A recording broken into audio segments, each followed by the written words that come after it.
You see this guy right here? This is Keir Starmer. He's a big politician, and he is about to do something that will change the course of history.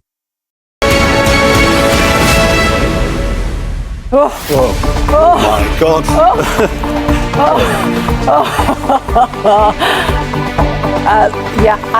You can see from his face in just a second, you can see how Andy has reacted. Brilliant.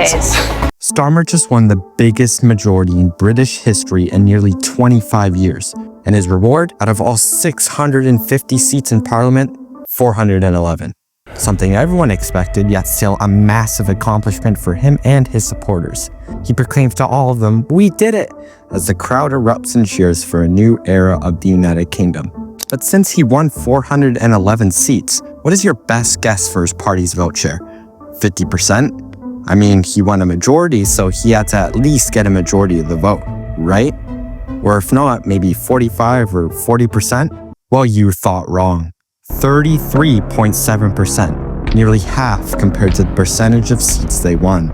2/3 of the British population voted against him for absolutely nothing.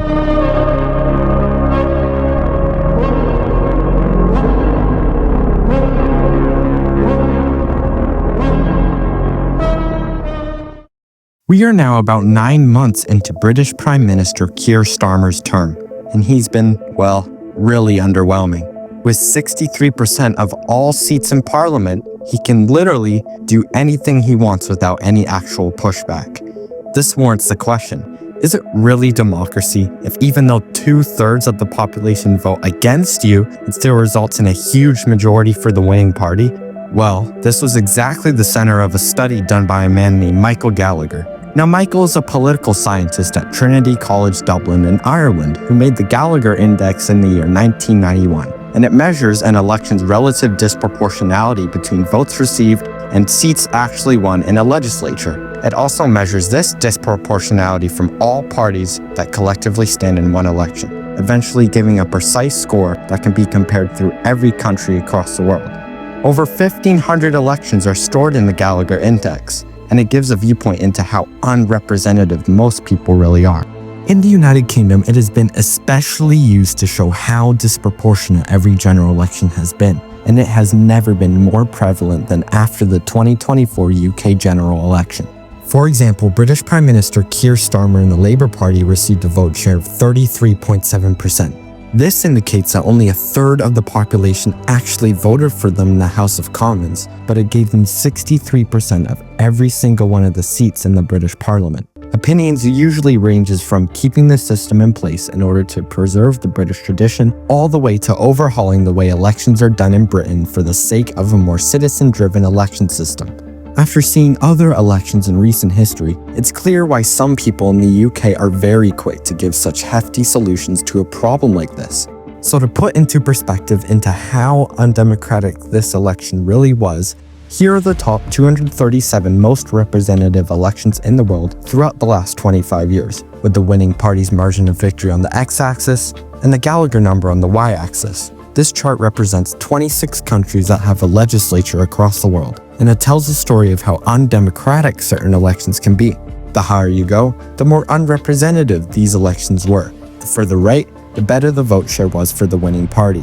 The ideal target that a system should try and achieve is around the score of 5, as the lower the score, the more democratic an election really is. About 82 of the 237 countries on this list meet that target, but we aren't necessarily looking for that in this video. Up here is what you can call the undemocratic zone, and landing there is usually not a very good sign for an election system. In fact, 4 out of the 7 shown here are British ones, and we are able to see the need of room for improvement. But if all the past British elections since 2000 are located here, where is Keir Starmer? You guys will not believe this. He's up here, all by himself, far and away from anyone else, without question presenting itself as one of the most egregious results democracy has ever produced. It is not a stretch to say that this has been the most legally rigged federal elections in all of history, and this very well shows the size and extent of how disproportionate the election system has gotten. But here's the catch. Despite the obvious flaw that British elections have given us, there are somehow worse systems around the world. like in the good old United States, where you're able to somehow earn the most votes but lose the election. One of the worst cases of this was gerrymandering, where usually, in the rest of the world, the voters get to pick the politicians. But in gerrymandering, the politicians get to pick the voters. This was all led by an American political strategist named Thomas Hofeller. If we want to understand why gerrymandering is such a massive issue in the US, we can look at a state called North Carolina, where the Democratic Party won a majority of the votes statewide, but somehow, on God's green earth, won only 40% of the seats. 50% of votes and 40% of seats. That isn't democracy. It just may be the most horrifying infraction that even the devil himself would not have tread on. Yet nonetheless, the United Kingdom, by fair means or foul, is resilient in the way of awful election results. This brings us to the concept of voting efficiency, and I would be lying if I said this is only specific to Britain, but the problem has never been more prevalent than with a party called Reform UK. In 2024, they got statistically the third most votes in the country, but tied for only 6th in the number of seats. However, since a member of parliament resigned from their party in March of 2025, they are now tied for the 7th most seats in the country. 3rd in actual vote share, but 7th in the number of seats in parliament. If we ignore the comparison of what each party got with votes and seats and simply look at how efficient or structured their voting base has been, then so far between the election years of 2019 and 2024, we can see that by far the winning party, like Starmer's Labour in 2024 and the Conservatives in 2019, always have the strongest voting efficiency. Meanwhile, smaller parties like Reform in 2024 or the Green Party in both 2019 and 2024 have really bad voting efficiencies, which give the winning party way more seats than they should have. The SNP only runs candidates in Scotland, so the concentrated regional support makes their voting efficiency better than it actually is. This means, statistically, the voting system Britain uses unfairly represents the winning parties more than they should be. It's really perplexing to see 33.7% of voters give 63% of the seats to a party, which basically is 100% control in parliament. Luckily, multiple regional and local elections have abolished this system known as first past the post, and have introduced either a mix of this system and proportionate results, which ends the utter dominance of two parties controlling the entire country with not even 50% of the vote. But possibly the biggest indicator of reflection in the system is that the essence of a wasted vote is never more prominent in elections like Britain, being that a wasted vote is any vote cast that is not used to elect a winner and so is not represented in the outcome. Approximately 3/4 of every vote in the 2024 election was a wasted one, and this makes turnout or participation so volatile that voters in local elections just don't want to vote.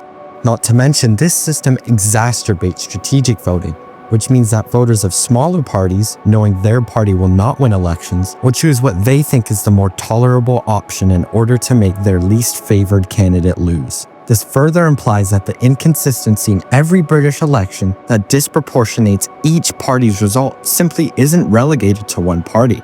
More voting efficiency and fewer wasted votes strictly comes down to if you win the election or not. The worse a party does, the worse they are affected with unrepresentation. We especially witnessed this with Reform UK and the Green Party of England, which combined for a vote share of 20.3% but only got 1.4% of the seats in British Parliament. When you had the British Labour Party and the British Conservative Party having their broad regional support, this will leave, without a doubt, every minority party underrepresented, regardless of how many millions of votes they got. 2 years ago, British politician Nigel Farage had a great monologue discussing how the British election system just doesn't work, and how people in the UK vote for who they can tolerate the most to stop a worst person from winning their local election.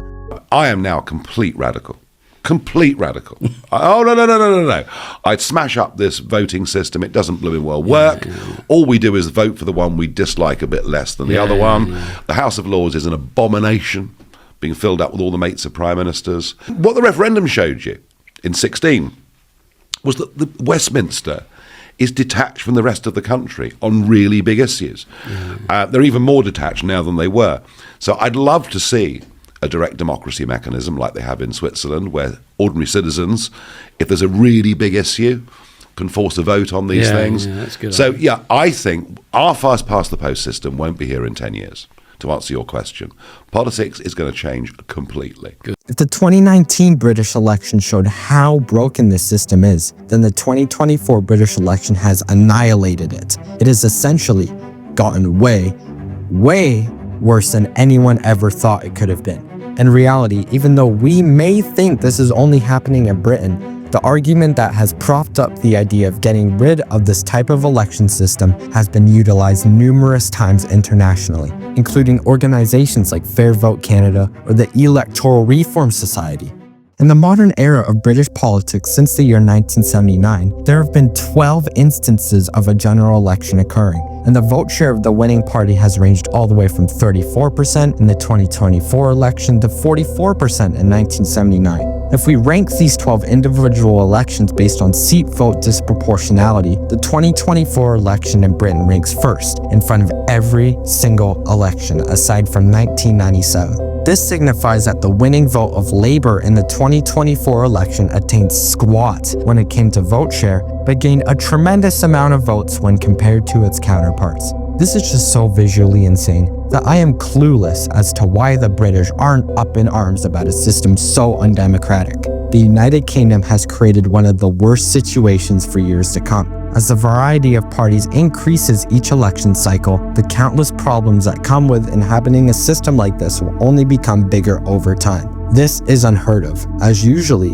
in fact, almost always, elections in the West remain relatively proportional. But as it stands, nothing will top the undemocratic system that Britain has done to itself over these past hundreds of years. It may not be pretty, and it may be extremely unfair, but it has proven itself as an issue that will not repair itself in multiple years' time. How much further can this possibly go? Well, unfortunately for us, there does not seem to be an upper limit for how undemocratic any election can get.